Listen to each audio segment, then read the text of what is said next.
Bonsoir à tous et bienvenue dans ce nouveau numéro du 7-8 Europe, enregistré ici au Parlement européen à Bruxelles. Notre invitée pour cette émission est Christine Revaud d'Allonne-Bonnefoy, eurodéputée PS d'Île-de-France. Ensemble, nous évoquerons principalement la taxation des poids lourds et des véhicules en Europe, puisque notre invitée est rapporteur pour la révision de la directive Eurovignette, ou plutôt Euro-redevance. Est-ce le retour éventuellement d'une écotaxe en France? Nous lui poserons la question.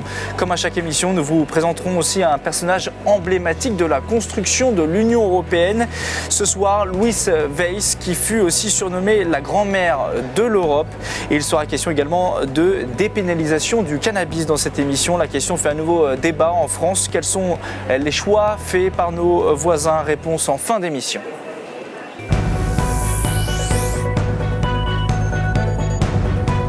Christine Revaud d'Allonne-Bonnefoy, bonsoir. Bonsoir. Vous êtes eurodéputée depuis 2014, engagée au PS depuis la campagne présidentielle de Lionel Jospin en 1995. Vous êtes ancrée localement à Villejuif, dans le Val-de-Marne, un ancien bastion communiste. Vous avez été aussi conseillère régionale d'Île-de-France, spécialiste des questions liées au transport depuis de nombreuses années. Vous êtes depuis un an présidente de la délégation socialiste française. On va parler d'histoire dans quelques instants avec la découverte du parcours de Louise Weiss. Dites-nous avant, qu'est-ce qui vous a poussé à embarquer dans le train de l'Union européenne? Vous étiez déjà candidate en 2009. Pourquoi avoir décidé de vous consacrer à l'Europe en tant que politique? Très sincèrement, je me suis toujours sentie davantage européenne que française. Ça peut peut-être choquer, mais ma citoyenneté, ma nationalité est d'abord européenne. Je pense que c'est lié à ma génération. J'ai grandi à 18 ans, il y a eu l'effondrement du mur de Berlin, le rapprochement très fort d'une construction allemande avec, à l'époque déjà, ce couple franco-allemand très important. Et j'ai trouvé beaucoup plus de sens à mon engagement, à mes convictions dans la vie politique à ce niveau-là. Beaucoup plus qu'au niveau français. Vous êtes engagé en politique, c'était déjà un objectif pour vous, l'Europe, ou alors finalement C'était déjà une évidence. Et quand on a vu la montée de l'extrême droite, qui est maintenant, la dernière élection présidentielle, présente au second tour de l'élection présidentielle, on se rend compte que ce repli nationaliste n'apporte rien de bon et que les solutions, il faut les trouver et les proposer au niveau européen. C'est un enjeu qui est très important et c'est pourquoi je suis très heureuse aujourd'hui d'être au Parlement européen pour avancer sur ces propositions-là. L'histoire de l'Europe, tous les mois TV 78 vous fait découvrir celles et ceux qui ont participé à la construction de l'Union européenne. Ce mois-ci, donc, Louise Weiss, qui fut élue en 1979 à l'âge de 86 ans, eurodéputée, appelée la grand-mère de l'Europe. Les détails de son parcours avec Philippe Le Guen, le directeur de l'association Jean Monnet, basée dans les Yvelines.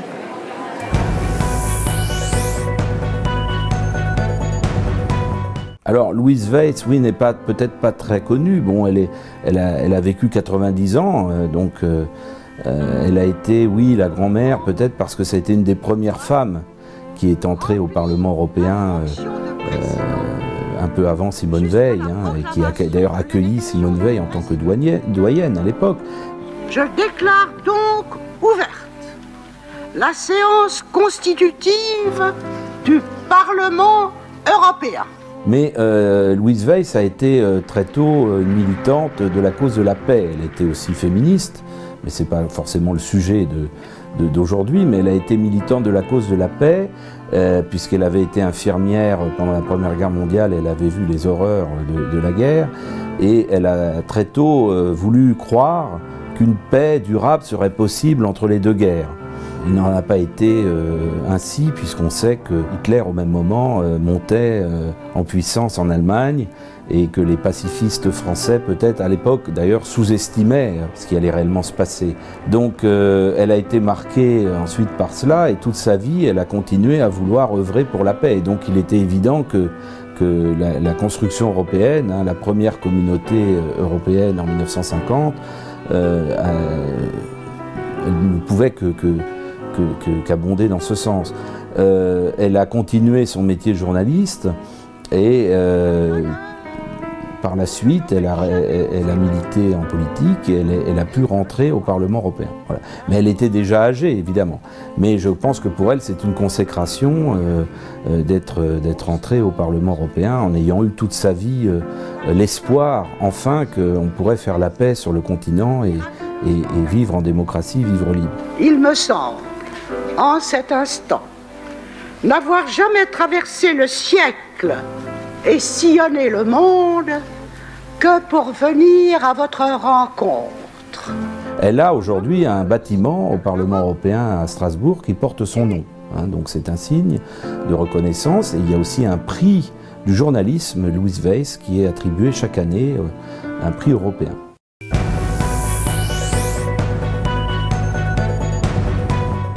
Louise Weiss, on l'a vu à travers ce parcours, à travers son histoire, a fait forcément avancer les droits des femmes. Et vous, Christine Revaud d'Allonnes Bonnefoy, sur votre compte Twitter, alors là on fait un saut dans le présent, vous vous présentez comme eurodéputée, socialiste et féministe. Oui. Comment concrétise-t-on cet engagement en qualité d'eurodéputée ? Avant tout, je voudrais rendre un hommage à une très grande femme européenne aussi pour le combat des droits des femmes. Je pense à Simone Veil, oui. Évidemment. Elles se sont côtoyées d'ailleurs toutes les deux au Parlement européen. Et ce sont des exemples fabuleux. Sur le combat des droits des femmes, on le voit, bon, il y a eu l'actualité ces derniers temps avec les hashtags MeToo, balance ton porc, mais la question des violences faites aux femmes est vraiment prégnante. En France, en Europe, une femme sur 3 victime de violences en Europe. Donc il y a des choses à faire. Nous avons un texte européen qui est sur la table, c'est la Convention d'Istanbul, pour lequel je suis rapporteur, qui traite de toutes les questions liées aux violences faites aux femmes, avec un principe 3P, prévention, protection et poursuite de ceux qui sont les agresseurs de ces femmes. Et il y a un combat qui est très important aujourd'hui. Je parlais de Simone Veil, c'est la question du droit à l'avortement. Nous l'avons en France. Il n'est pas le même pour toutes les femmes en Europe. Il y a des pays dans lesquels c'est interdit. En Pologne, remise en cause. En Pologne, il n'y a pratiquement plus de droit à l'avortement, mais il y a aussi Malte, où il n'y a pas de droit à l'avortement. Il y a aussi l'Irlande. Donc il y a des combats pour les droits des femmes qui sont l'actualité encore aujourd'hui. Donc être socialiste et féministe, c'est pour moi un engagement total. Pour revenir peut-être au débat en France, on sait l'écho qu'a pu avoir une tribune récemment. Comment vous êtes placé, vous, dans ce débat, entre ceux qui disent que ça a été trop loin parfois, ou alors comment vous êtes placé, vous, en tant qu'eurodéputé ? Moi, je trouve ça tout à fait sain qu'il y ait un certain nombre de femmes qui mettent sur la table tout ce qu'elles ont vécu, tout ce qu'elles vivent encore aujourd'hui. C'est tant mieux pour les jeunes filles d'aujourd'hui qu'elles ne considèrent pas ça comme normal d'être importunées. Non, ce n'est pas normal et ce n'est pas un comportement normal et la majorité des hommes et des garçons ne sont pas d'accord avec ça. Il faut faire de l'éducation et il faut ne plus jamais entendre ça. Donc cette tribune m'a choquée, j'avoue. Revenons-en aux affaires européennes, beaucoup plus techniques forcément. Vous avez été désigné ici au Parlement européen, c'était l'été dernier, rapporteur pour la révision de la directive Eurovignette. Avant de rentrer dans le détail de ce rapport, de faire de la pédagogie, Eurovignette, c'est un terme peu connu, on le sait, du paysage médiatique. Expliquez-nous les grandes lignes de cette directive, d'ailleurs que vous ne voulez plus qu'on appelle ainsi, vous voulez qu'on l'appelle euro-redevance. Oui, alors c'est du jargon technique, mais derrière cela, il y a une vraie réalité. On a la situation suivante. On prend le train, on prend l'avion, dans notre billet que nous payons comme usagers, il y a un droit d'utilisation de la voie ferroviaire ou d'utiliser l'avion. Quand on prend la route, il n'y a pas de système de péage partout. En France, on le connaît. Ouais. Et pour nous, c'est une évidence. On va prendre l'autoroute, on va prendre un ticket et on va payer. Qu'on soit un véhicule léger, qu'on soit une moto, qu'on ait une moto ou qu'on... On va payer cher, certains vous diront. Ou qu'on utilise un camion. Mais c'est un principe qui a été accepté par tous parce qu'en même temps, ça permet de reconstruire, rénover les infrastructures, de permettre des parkings, des aires de voyage, etc. C'est un système qui en France est accepté et existe. Il n'existe pas partout en Europe. Et il y a beaucoup de pays où ils n'ont toujours pas de système, que ce soit le système du péage comme on connaît en France, ou le système à l'ancienne qu'on a connu nous il y a très longtemps, qui s'appelait la vignette, qui n'était pas appuyé sur la distance parcourue avec un véhicule, mais sur la question de la durée, voilà, à l'année, au mois, au jour. Donc le système aujourd'hui que proposait le Parlement, l'Union européenne en général, s'appelait Eurovignette parce que c'était appuyé sur la question de vignette, donc sur cette question de durée. Mais ça ne prenait pas en compte du tout le temps parcouru et donc l'utilisation qu'on pouvait faire de la route. Et quand on utilise la route, on l'abîme forcément. Quand il y a beaucoup de véhicules, des poids lourds, des véhicules légers qui l'utilisent, elle est abîmée. Et qui paye après ? Eh bien, ce sont les contribuables.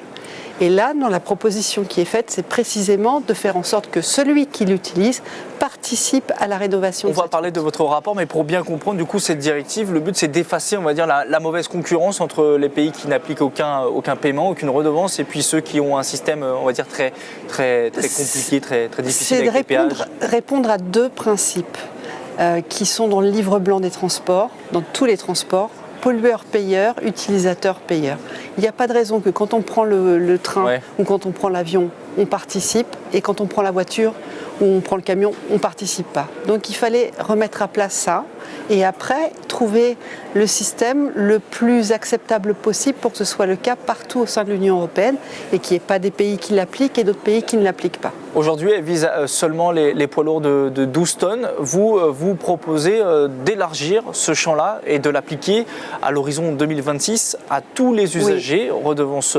Quel impact concrètement, par exemple, vous le disiez, pour un Français, ça n'aurait pas d'impact, mais ça serait pour les restes des Européens qui paieraient tous une redevance ? Eh bien, très concrètement, en Allemagne, ils n'ont pas de système pour les véhicules légers. Donc, je sais que pour eux, c'est quelque chose qui, au départ, les a un peu surpris. Et il y a des pays où ni les camions, ni les véhicules légers ne l'utilisent. Mais après, en discutant avec les uns et les autres, ils trouvent que c'est finalement assez normal. Surtout que dans le système de péage que nous proposons, il y a vraiment une prise en compte du niveau de pollution du véhicule. Si c'est un véhicule essence ou un véhicule diesel, si c'est un véhicule diesel de dernière génération, donc moins polluant qu'un véhicule d'il y a 20 ou 30 ans, il faut prendre en compte tous ces critères-là pour avoir une grille de paiement qui soit adaptée à la pollution du véhicule. Donc là, ce volet pollution aurait un impact pour les Français, pour les automobilistes français, puisqu'aujourd'hui, quand on prend le péage, on ne paie pas le coût externe. C'est le coût, le terme technique peut-être, en tout cas en économie, mais aujourd'hui en France, on paie... ne prend pas en compte. Voilà. Donc ça pourrait avoir un coût pour les Français, votre rapport. Ça pourrait leur coûter moins cher de prendre l'autoroute s'ils ont un véhicule qui a un système beaucoup moins polluant parce que soit ils roulent à l'hybride, soit ils roulent au véhicule électrique, soit ils ont un véhicule de type Euro 6 diesel. Donc ça leur coûterait moins cher en réalité. Vous voudriez que ce soit appliqué d'ici 2026, c'est-à-dire dans 8 ans. Je suis en mathématiques, c'est bon. C'est dans longtemps. Est-ce que c'est dans longtemps ? J'allais vous dire, est-ce que c'est faisable de l'appliquer aujourd'hui à tous les véhicules, alors qu'aujourd'hui c'est dans l'Europe uniquement pour les plus de 12 tonnes ? C'est l'ambition qu'on affiche. Ce qui est certain, c'est que si on met en place un système pour les poids lourds avec des péages, puisqu'on sort des vignettes, et qu'on attend plus longtemps pour les véhicules légers, ça va être ingérable pour les États membres. Ça veut dire qu'ils auront des systèmes de péage, mais pas pour tous les véhicules. Ouais. C'est beaucoup plus complexe que de partir du principe que tout le monde a payé, et en revanche, en fonction du type de véhicule, on ne paye pas la même somme. Comment on pourrait voir justement en fonction du type de véhicule combien on paierait? Il y aurait comme au péage, il y aurait des caméras qui verraient en fonction de votre véhicule, vous paierez moins par exemple? Je prends cet exemple-là puisqu'on a l'habitude tous de prendre le péage avec un ticket. Oui, on a le ticket et on a aussi maintenant, on le voit dans des parkings de stationnement, la prise en photo de la plaque d'immatriculation. À partir de la plaque d'immatriculation d'un véhicule, on connaît toutes ses caractéristiques, les types de motorisation, etc. Donc ça va très vite avec les nouvelles technologies. On moins ou plus. Très vite, voilà, exactement.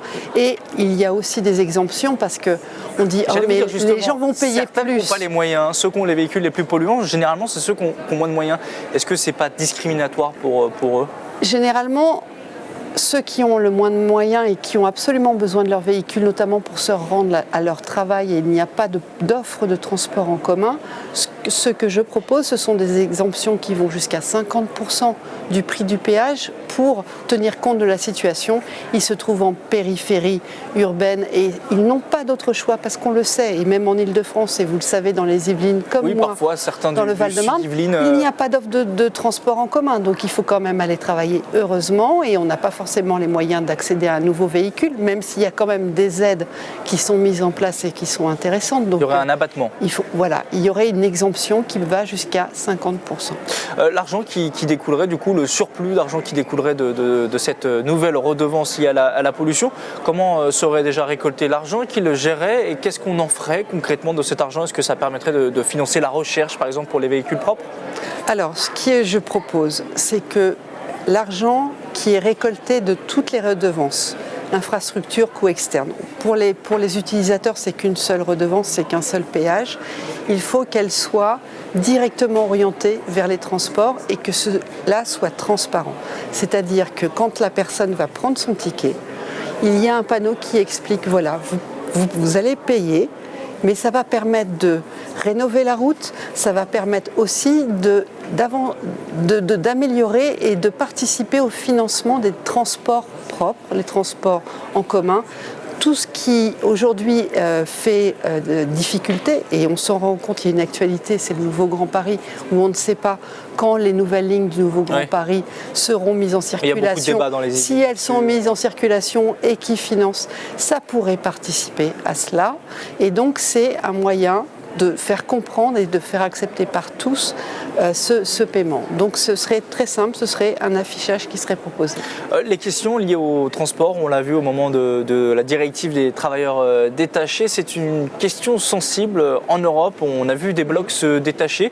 Sur votre rapport à vous, qu'en est-il? Est-ce qu'il y a des blocs aussi, Est-Ouest, qui sont marqués sur ce sujet-là? Que vous disent vos collègues à la commission des transports? Eh bien, ça dépend. Un exemple, les Allemands, on en parlait tout à l'heure, on a une très grande différence culturelle, les Allemands et nous, sur la vitesse limite. On sait que là-bas, il y a des autoroutes où il n'y a pas de limitation. Pas de limitation. Et pour eux, l'utilisation de la voiture, c'est quelque chose qui est très très fort. Donc, ils sont assez heurtés par ma proposition de faire participer tous les utilisateurs de la route, et y compris les voitures.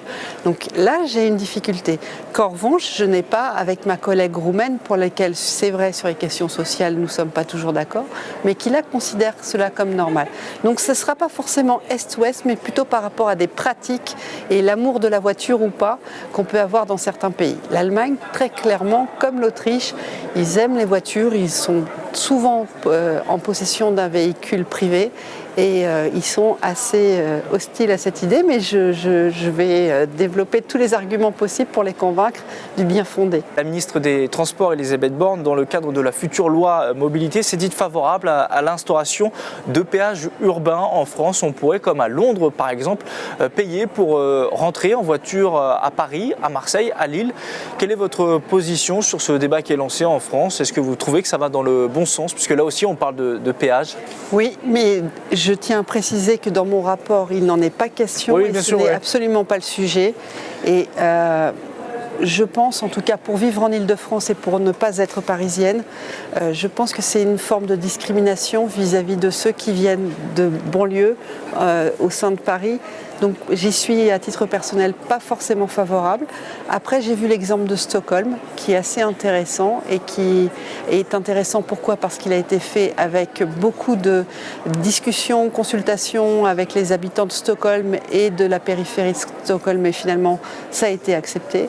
Mais en tout cas sur ce qui concerne la situation de Paris, je pense que ce sera très compliqué à mettre en œuvre. Une question très rapidement, vous parliez des élections. Est-ce que vous serez candidate à un nouveau mandat en 2019? Est-ce que vous le souhaitez déjà? Je le souhaiterais beaucoup, je l'aimerais beaucoup. Au sein du PS? Bien sûr, c'est ma famille. On sait que c'est l'actualité très fière. Riche au sein du PS. J'en suis très fière, et après le choix, il appartient aux militants de mon parti. C'est comme ça que nous choisissons les candidats. On en vient maintenant à notre rubrique, et chez nos voisins, ça se passe comment? Avec un débat qui ne cesse de perdurer en France autour du cannabis et qui reprend forme avec un rapport parlementaire récent qui préconise la mise en place d'amendes pour les consommateurs. En France, 17 millions de personnes auraient fumé au moins une fois du cannabis. Quel est l'arsenal juridique dont disposent nos voisins européens? Élément de réponse avec Olivier Janouex, responsable du Centre Europe Direct à Saint-Germain-en-Laye.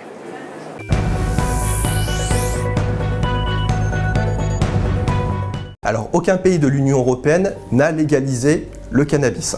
Aucun pays. Par contre, on a des situations différentes où on a des pays qui ont été, on va dire, qui sont beaucoup plus souples et beaucoup plus laxistes dans la pénalisation. Alors, on a certains pays où c'est strictement illégal de posséder ou consommer du cannabis.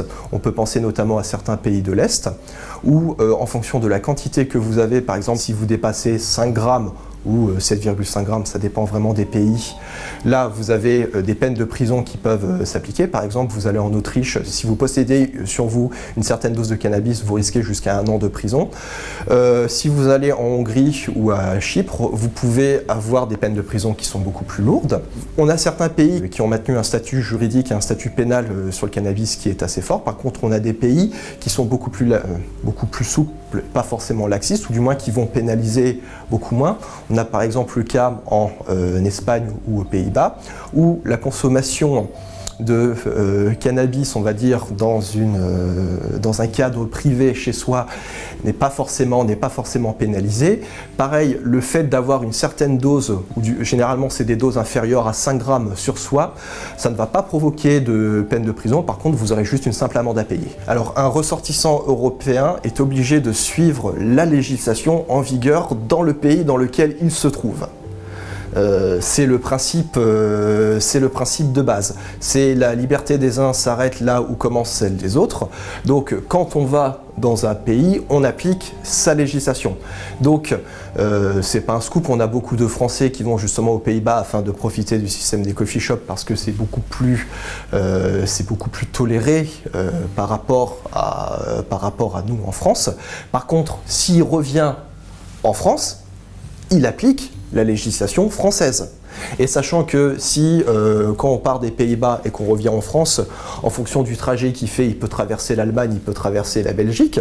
S'il se fait contrôler à la frontière allemande ou à la frontière belge, il sera soumis à la législation allemande ou à la législation belge, qui ont une législation radicalement différente par rapport à ce qui s'applique aux Pays-Bas.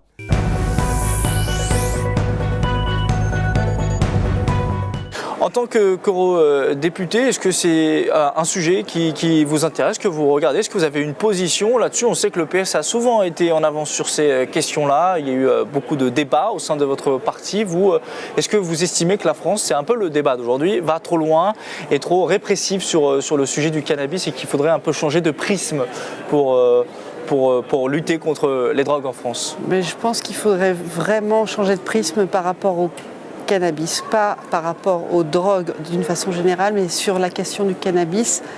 C'est pas de cette manière-là qu'on va arrêter la consommation de cannabis, notamment par les jeunes en France. Il faudrait peut-être mieux s'intéresser à la façon dont le commerce de cannabis est fait, et tant qu'on l'interdira de cette manière-là, on laissera ce fonctionnement, cette vente qui est là et qui représente des sommes astronomiques. Donc pour moi, c'est absolument pas la bonne voie à suivre. Et encore une fois, il faut faire la différence entre le cannabis et les autres drogues. Plus se concentrer sur les trafiquants, vous dites?